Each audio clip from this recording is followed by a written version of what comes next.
Hey everyone, today I want to give you all a small update as to what is happening with Savage, as we got some extra information this morning from a Japanese interview that Yoshi P did.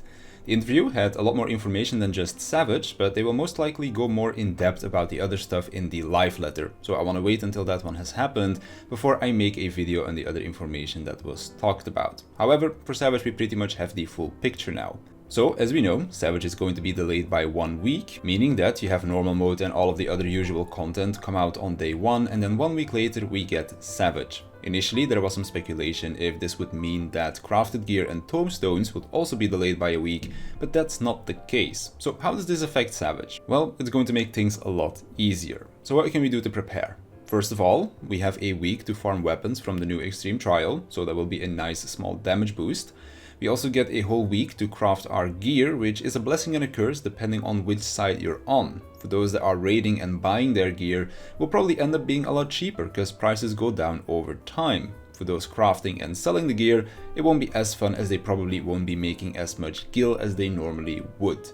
Another reason why you won't need as much crafted gear is that outside of the weapon coming from the Extreme Trial, we also have 2 weeks worth of tombstones. Of course, if you go in on day 1 right as the servers go up, then you will only have 1 week's worth to work with, but if you have a little bit of time before you start raid and you can maybe team up with some friends to spam expert dungeons, then you could cap your tombstones really fast, and that would end up giving you 900 tombstones to work with.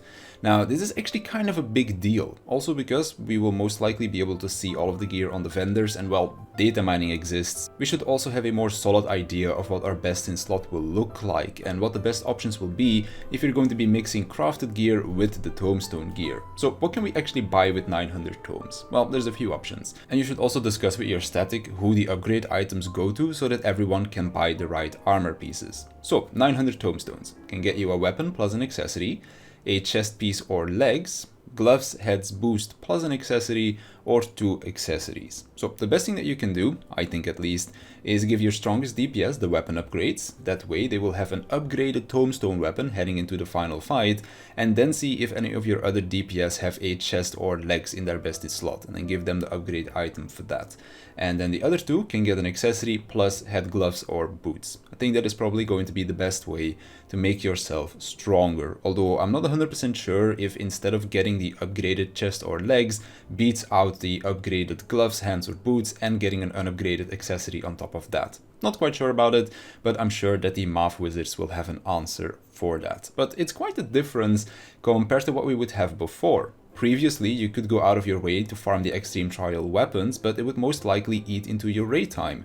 Now you can just farm it whenever without losing out on proc time. And before you could also only afford 1 accessory per person. Now we can even have a fully upgraded tombstone weapon on one of your DPS players, and that's quite huge. They also went on to say that they didn't change the difficulty of Savage with this extra gear in mind. So the DPS checks are still doable without all of this. So all of this prep that I talked about will just increase your chances at clearing and make things easier. It's not a necessity, but I know that everyone that is somewhat serious about going for a week 1 clear is going to be doing this to give themselves the best chance at clearing possible.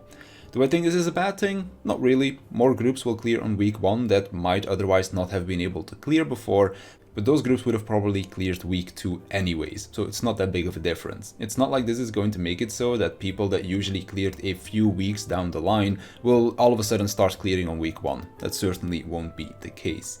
It does mean that those going for week 1 will have a little bit of an easier time with the DPS checks, but if you really cared about the challenge of week 1 raiding, then you can just not do any of this prep and go in with full crafted gear. For me personally, I just want to get it cleared week 1, so I don't really mind if they made it a little bit easier on us. If I want a real challenge, then I have ultimate, but I digress. I think this pretty much covers all of the important information, so if you want to prepare for Savage, then start farming for materia right now, as the prices of that will probably skyrocket the closer we get to patch day. And then once the patch hits, farm that Extreme Trial, organize within your group who is going to get which upgrade items, and then grab crafted gear accordingly for the pieces that you will not be buying tombstone gear for. So that does it for me.